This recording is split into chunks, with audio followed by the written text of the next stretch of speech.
Hello friends, welcome to my channel. So friend, आज हम इस वीडियो में डिस्कस करने वाले हैं पॉइंट जिसका नाम है स्प्रिंग एंड फॉल, जो कि एमजीएस यूनिवर्सिटी की BA second year English literature की पॉइंट है। एंड ये जो वीडियो है इसमें हम इस पॉइंट से रिलेटेड जो क्रिटिकल एप्रिशिएशन का क्वेश्चन आता है उसके बारे में डिस्कस करेंगे। इससे पहले भी एक वीडियो बना दी गई है जिसमें हमने स्टैंजा के अकॉर्डिंग इस पॉइंट को समझा था। आज हम इसके क्वेश्चन का आंसर करेंगे। सो स्टार्ट करते हैं introduction.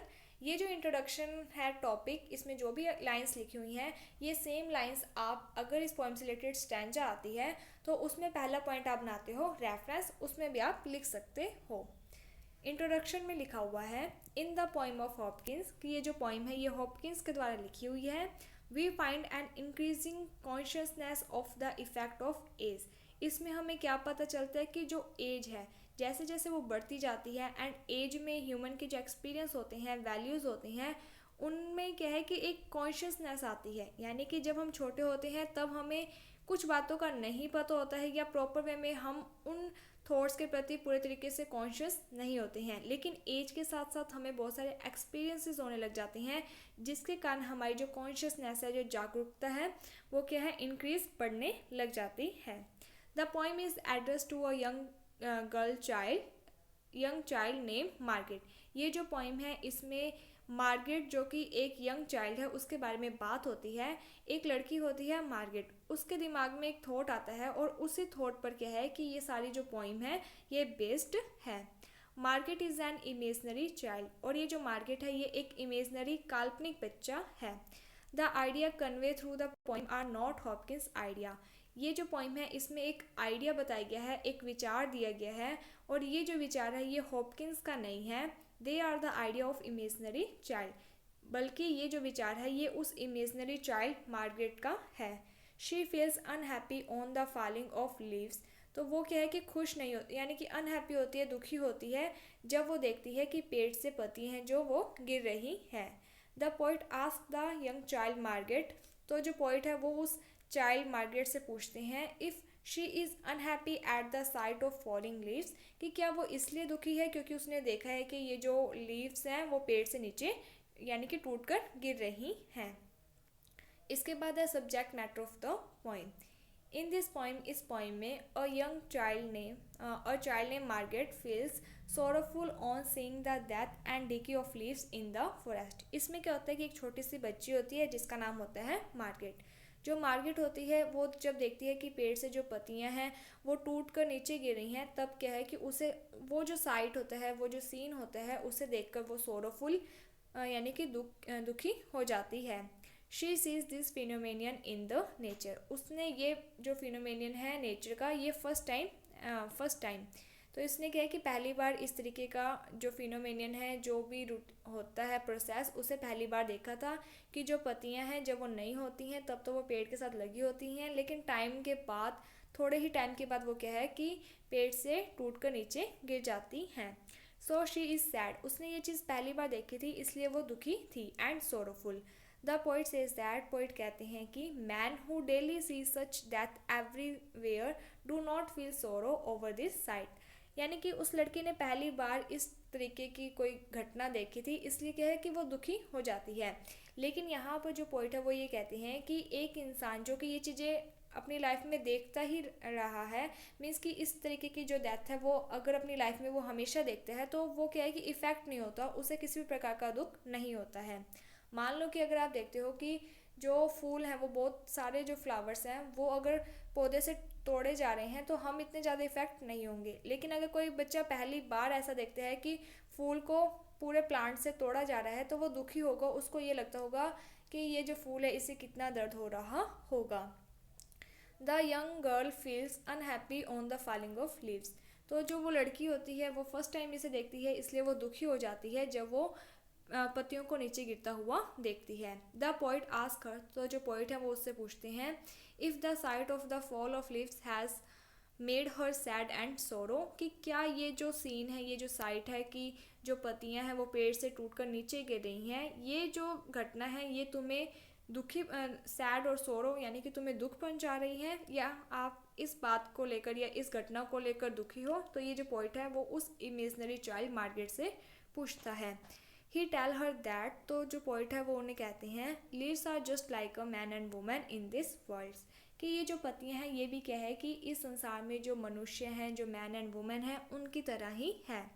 He tell her that, वो कहते हैं कि such fall and decay is a common sight, कि इस तरीके से टूटना और डेथ हो जाना या ख़त्म हो जाना ये एक नॉर्मल सी बात है इस संसार में, in the world. It is so, ऐसा इसलिए in the case of man and women, क्योंकि मैन एंड वुमेन में भी ये क्या है, सेम चीज़ होती है। मीन्स कि इंसान है जो वो इस संसार में, इस वर्ल्ड में जन्म लेता है, अपनी लाइफ है जो वो जीता है, एंड लास्ट में क्या है कि उसकी डेथ हो जाती है, उसकी लाइफ का भी एंड हो जाता है। इसी तरीके से इस संसार में कोई भी ऐसी चीज़ नहीं है जो हमेशा यानी कि अमर हो। तो यहाँ पर जो पोइट है वही उसे कहते हैं। She is sad because she see the site first time, तुम इसलिए दुखी हो क्योंकि तुमने ये चीज़ पहली बार देखी है। She is young and fresh, कि अभी वो क्या है कि युवा है, यानी कि उसने अभी ऐसी चीज़ें ज़्यादा नहीं देखी। Man who has seen such sight many times are not affected by it, लेकिन वो लोग जो कि ये चीज़ें डेली देखते हैं उन्हें इन चीज़ों से कोई भी अफेक्ट यानी कि कोई भी प्रभाव नहीं पड़ता। They grow cold to such sight many times, cold का मीन्स है कि ठंडा पड़ जाना, मीन्स कि अब इन चीज़ों के प्रति उनके मन में कोई भी वो फीलिंग नहीं है, वे क्या है कि एडजस्ट कर चुके हैं। यानी कि एक चीज़ होती है ना कि जब हम बार बार चीज़ों को देखते हैं तो हमें उतना ज़्यादा बुरा फील नहीं होता है क्योंकि हमें उसकी आदत पड़ जाती है। तो सेम चीज़ वो यहाँ पर कहना चाहते हैं।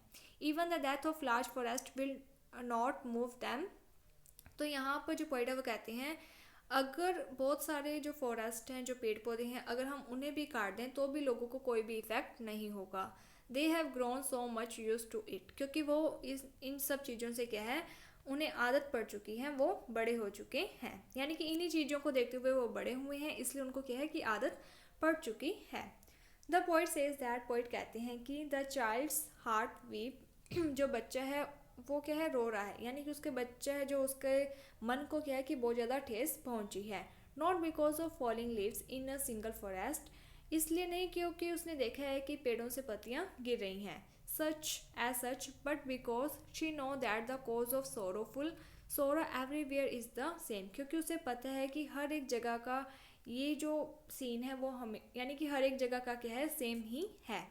ओ as the heart grow older by and by not spare a sigh, कि जैसे जैसे वो बड़ी होती जाएगी, यानी कि उसने पहली बार देखा है इसलिए उसको दुख हो रहा है, लेकिन जैसे जैसे वो बड़ी होती जाएगी, इन चीज़ों को देखती जाएगी, तो इन चीज़ों के प्रति उसकी जो फीलिंग है वो भी क्या है कि धीरे धीरे यानी कि कम होती जाएगी। It is a very strange that, ये बहुत ही अजीब सी बात है। The thought of death and decay is not the secret, कि हर किसी को पता है कि एक ना एक दिन डेथ हो जाएगी, डीके हो जाएगा, यानी कि हर एक इंसान का एक ना एक दिन अंत होगा। Yet nobody has so far expressed it, लेकिन कोई भी इंसान है जो वो इस टॉपिक पर बात ही नहीं करता। The source of all grief is the fact the morality for both man and nature, वो कहते हैं कि हमारे जो दुख का मेन सोर्स है वो क्या है, ये फैक्ट है, ये रियलिटी है कि जो मैन है और जो नेचर है वो सभी क्या है, मॉर्टल हैं, मीन्स कि वो अमर नहीं है, नश्वर हैं। Everything decays and dies in the end, हर एक चीज़ है जो उसका एक ना एक दिन अंत होना ही होना है। मैन इज़ मॉर्टल, जो मैन है वो भी क्या है, नश्वर है। Man was born to die in the end, man का जन्म होता ही इसलिए है ताकि एक ना एक दिन उसका अंत भी होगा।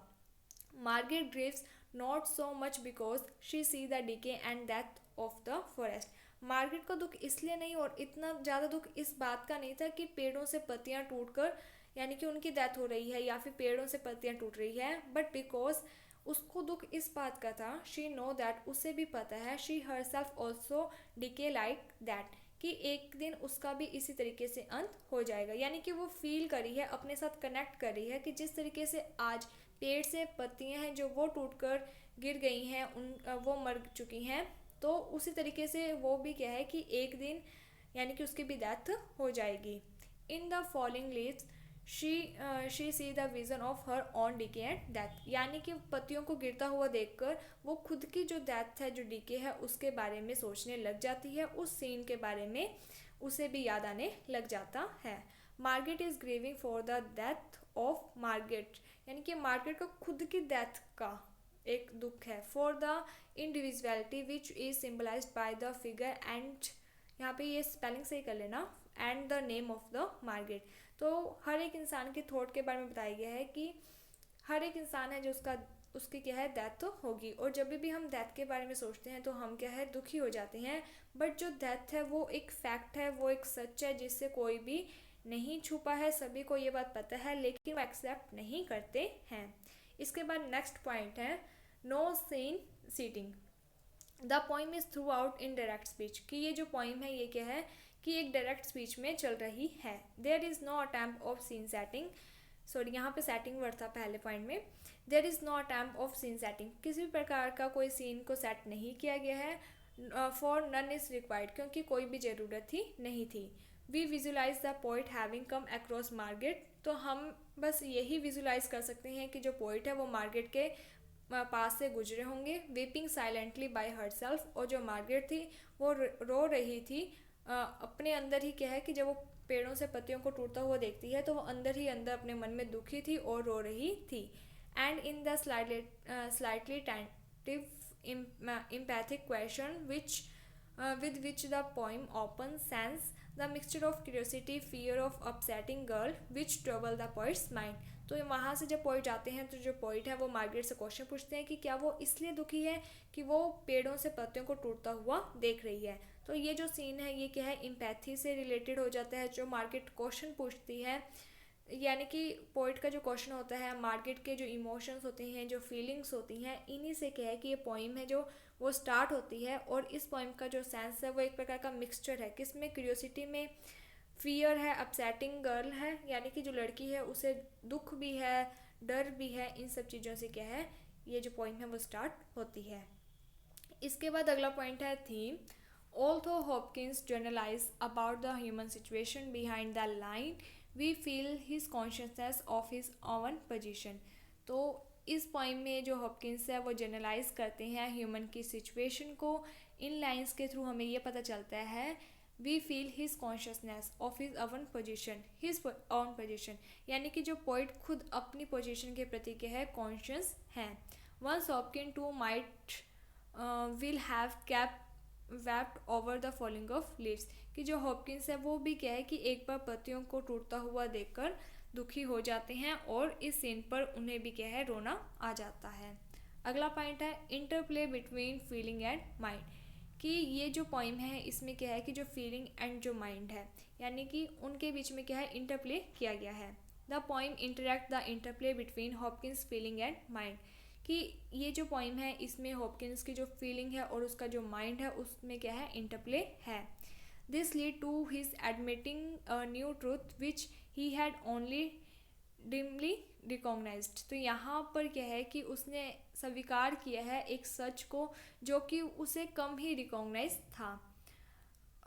Hopkin is attempting to convey the process by which, Hopkins हैं जो वो अटेम्प्ट कर रहे हैं ये convey the process by which we arrive at the new idea, यानी कि उन्होंने एक कन्वे किया है एक प्रोसेस को जिसके द्वारा हम एक नए आइडिया तक पहुंच सकें। The poet is probing at the very nature of human experience, इसके साथ ही जो पोइट है उन्होंने ह्यूमन एक्सपीरियंस है, जो ह्यूमन का नेचर है, नेचर के प्रति ह्यूमन का जो एक्सपीरियंस है उसे भी बताया है। Most of Hopkins poems began with personal experience, कि हॉपकिंस के जितने भी पोइम्स हैं उनकी स्टार्टिंग एक पर्सनल एक्सपीरियंस से होती है।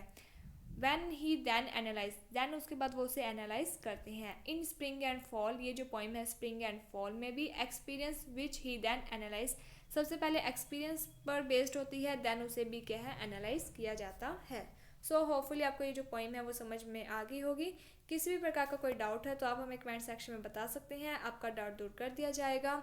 एंड इसके साथ ही BA second year English literature की पोइम्स एंड प्रोज इन दोनों से रिलेटेड 2 प्लेलिस्ट बनाई गई हैं, आप उन प्लेलिस्ट को भी चेक कर सकते हो। Thank you friends for watching my video. Thank you.